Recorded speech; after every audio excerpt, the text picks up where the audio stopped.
Just yesterday, I gave you a list of custom clothing factories, and I have over the years given you several different wholesale vendor lists. And you guys are most likely at the point where you are sourcing your products and trying to figure out where you're buying your product from for your business. Let me tell you how you can build long-lasting relationships with your vendors.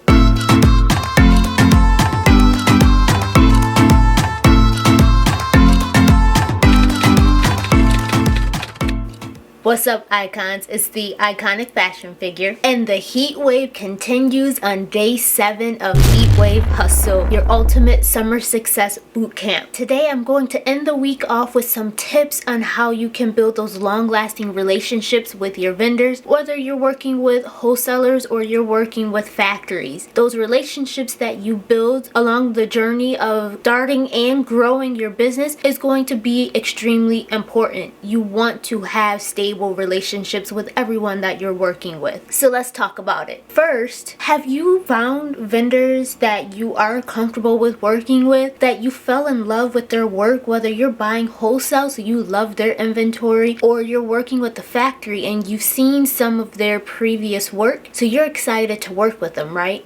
I hope you found that. If you haven't yet, definitely comment below, because you know I have all the contacts for that. So I want to make sure you find the person that you want to work with. Once we get you to that point of finding the person that you want to work with, we need to start establishing that relationship. And the first step into establishing that relationship is making the most of your consultations and meetings that you have with your vendors. Now, when it comes to working with factories, you'll definitely have those consultations or meetings because they need to be able to understand what it is that you're trying to design. For those of you that are working with wholesalers, a lot of times you're just shopping their website, so you don't really have meeting schedules. But don't be fooled by that. You can schedule meetings, you can schedule times to sit down and talk with them and work with them to really establish those relationships. It is possible. You don't have to just go on a website and order as if you're shopping retail. You can actually meet with them and talk with them first before you actually buy. So schedule those consultations, schedule those meetings, and have that time to actually talk with them and fill out the brand, and make sure you guys are on the same page for what both of you are trying to achieve. And during those meetings, be sure to clearly express what it is that you need for your business. Be upfront and don't sugarcoat anything. If you are on a tight budget, if there's something specific you need, you know, especially in the beginning of your business where you're just trying to make things happen, be honest about all of that and see where it is that they can work with you, because some of them will do what they can to work with you. During those meetings, also be sure to listen to their strengths as a business and their capabilities. So for example, for those of you that are working with factories, you want to find out what their capacity is, what they're able to produce each month, and their lead times and things like that. If they're being specific about something, so let's say they tell you that their lead time is 60 days, but you know you want to launch in 30 days, so you need it in 30 days. I wouldn't recommend you to rush them, because if it takes 60 days, try to give them that 60 days. They tell you that, you know, they could try to work with you to move you up in their production line and get it done a little sooner, but it might be 45 days instead of 30 days. You know, work with them there. Don't force this 30 days that you need, because who knows where you're going to get in the end. You want to listen to what they're capable of doing and work together to accommodate both of you. Also listen to their strengths, what they're good at producing and what they may not have experience in. For those of you that are working with wholesalers, a wholesaler may offer different services on top of the product that they sell. Listen to what they're capable of doing as far as their services. For example, if you want your custom packaging and you want them to do it, but they tell you they only do like the garment labels, but you have to handle your own hang tags and things. Some of them may still attempt to do what it is that you want to do, but keep in mind that that's something that they typically don't do. So do your research to figure out other ways around it. Maybe you can get your own hang tags and apply it yourself, or get a sample first of a hang tag that they're going to offer you and understand the pricing that they're offering you, because they're most likely using a third party for it, since it's something they don't typically do. So you may be paying an upcharge because they're now like a middleman for that. So you want to pay attention to what they're capable of and pay attention to their strengths as well. And from day one of working with your vendors, your partners, any type of business relationships that you have, tip number 2 that I want to give is to always remain professional. Make sure you're treating everyone with respect. This doesn't mean just vendors, but just in business in general. Treat others with respect. If you are scheduling appointments and meetings or anything like that, make sure you are on time. Respect their time just like you would expect them to respect your time. If there are any deadlines set, like there's certain things that they may need from you, let's say they're asking you for your logo or any artwork that you're using for garments. If you're working with factories and they need tech packs or they need comments from a fitting or anything like that, make sure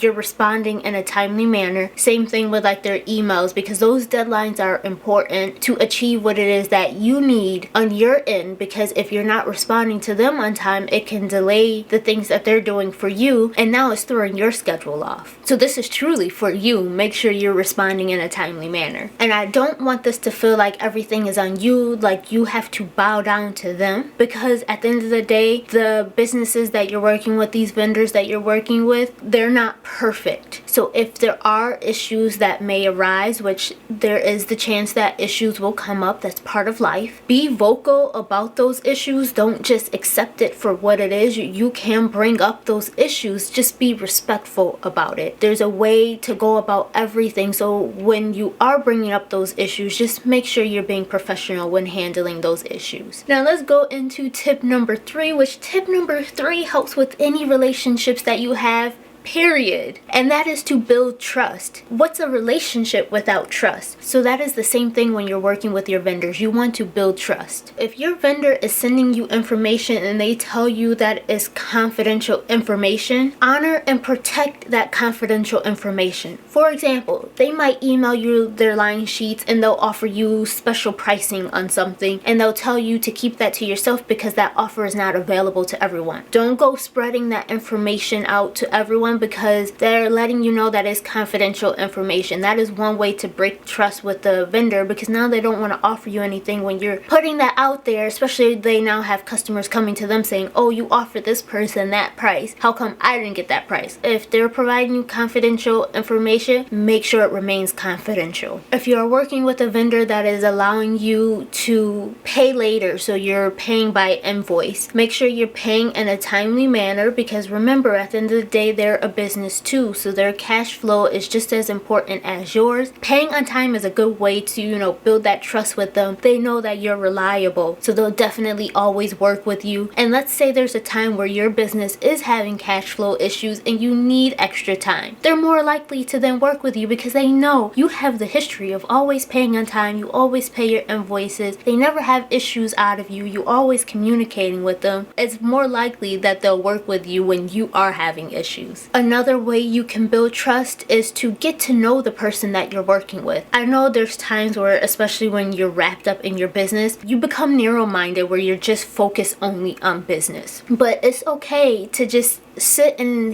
small talk, have a conversation with them, get to know them. When I work wholesale and I'm working with buyers that are buying from me, and it's been like this since I was 20 years old, and I was working with these corporations, and I would walk into these meetings. Before I even start my meetings with these buyers, I would already have my line up on the board. It will be like a grid where everything's hanging at, and it'll be behind me, and of course they walk in and they're immediately looking at that. But I don't start with that. I don't start talking about product. I didn't jump right into business. I would sit down with them at that table. I always started my conversation with finding out how they were. I knew everything about my buyers' lives. I knew buyers having a baby, buyers getting married, all of those things. They would even tell me about their family drama. Like, you'd be surprised at things I hear even to this day, just having conversations with buyers. And you start to build that relationship that even, it's almost like you have a friend now. But take the time to just get to know the person you're working with and let them know that it's not just business, that you're truly interested in that person. That is a really good way to build trust in them. And of course, as you're developing that relationship, another good way to build trust is to have those regular check-ins. Communicate communication is key, so stay in communication. Even if you're not necessarily ordering anything, you can call them up to see,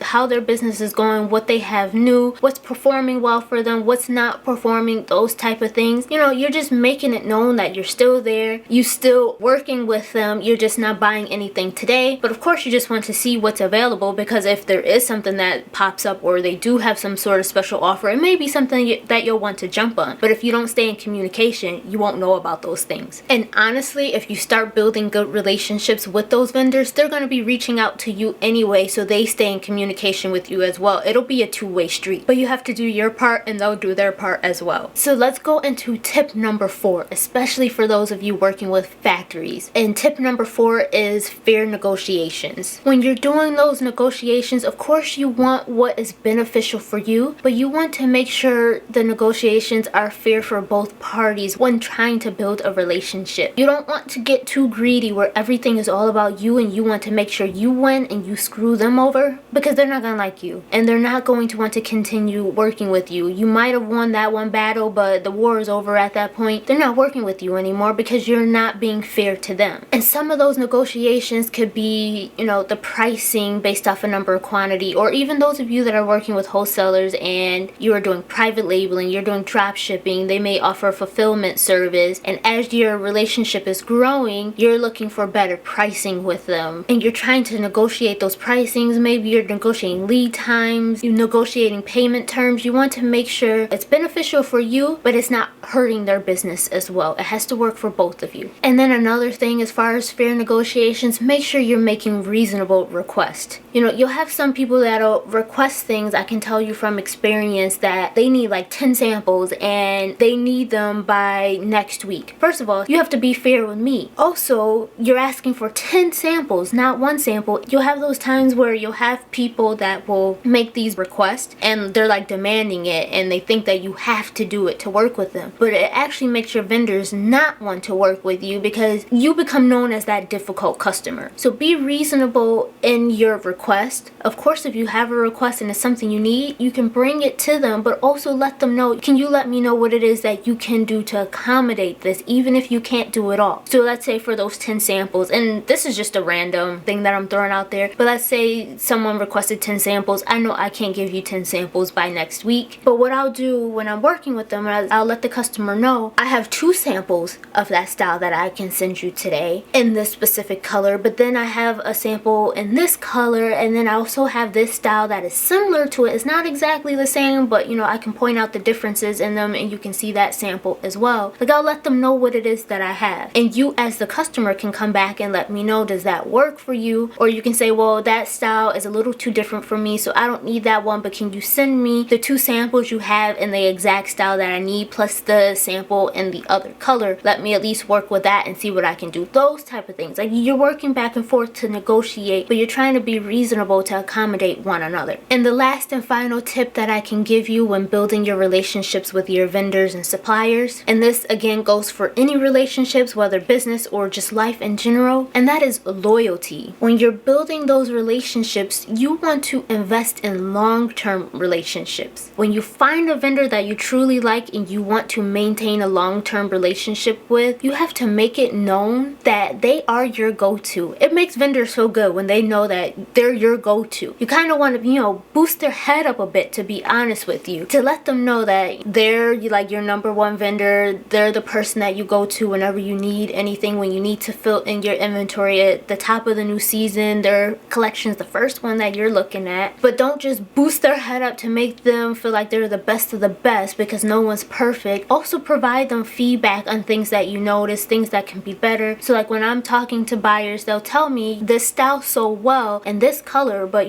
this color really didn't do well and here's why. And they'll provide me with the feedback of what their customers are telling them about those styles. That feedback is helpful for me to improve, so I know, okay, next collection, maybe we want to eliminate these colors, and I don't just adjust everything based off one person's feedback, but I take as a collective of all my buyers what they're telling me. Overall, this particular color hasn't been selling well, or this one detail, people liked it, but it wasn't comfortable or necessarily functional, so we need to learn to tweak that if we want to do that detail going forward. So that feedback is really helpful for your vendors, and trust me, they'll appreciate you for that. Another thing to help build that loyalty and your vendors will appreciate you for is engaging with their marketing. So it could be social media marketing, it could be marketing on their website, any type of marketing. If you're interacting with that, they'll notice it and they really appreciate it, especially as a vendor, because social media for wholesale vendors and factories, you'll notice they're not huge as far as their social media marketing. When you find a vendor that is doing a lot of marketing and they see you engaging with it, they'll definitely appreciate it. And you know, as a business owner yourself, it takes a lot to put into this marketing. So when you put this marketing out there and then no one engages with it, you know how it will feel. It can be as simple as liking a post, commenting on something, sharing it. They will appreciate you for that because now they at least know that their marketing is being seen. And one of the best ways to build loyalty with anyone is supporting them through their rough times. When it comes to business, it's always up and down.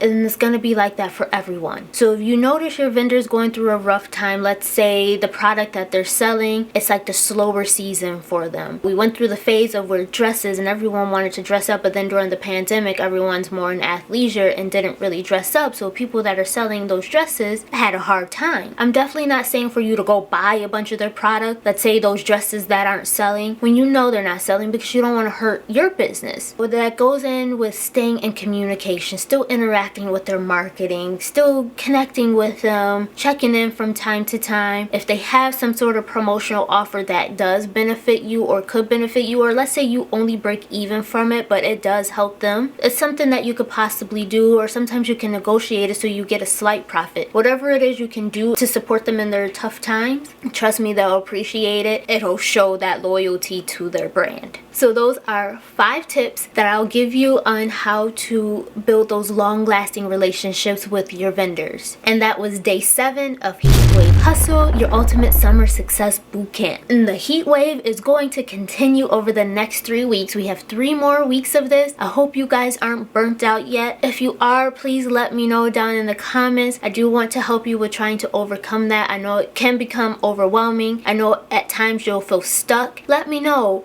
Use me as your person to lean on throughout this process because I do want to help you and support you. That's it for today's video. Thank you guys for watching.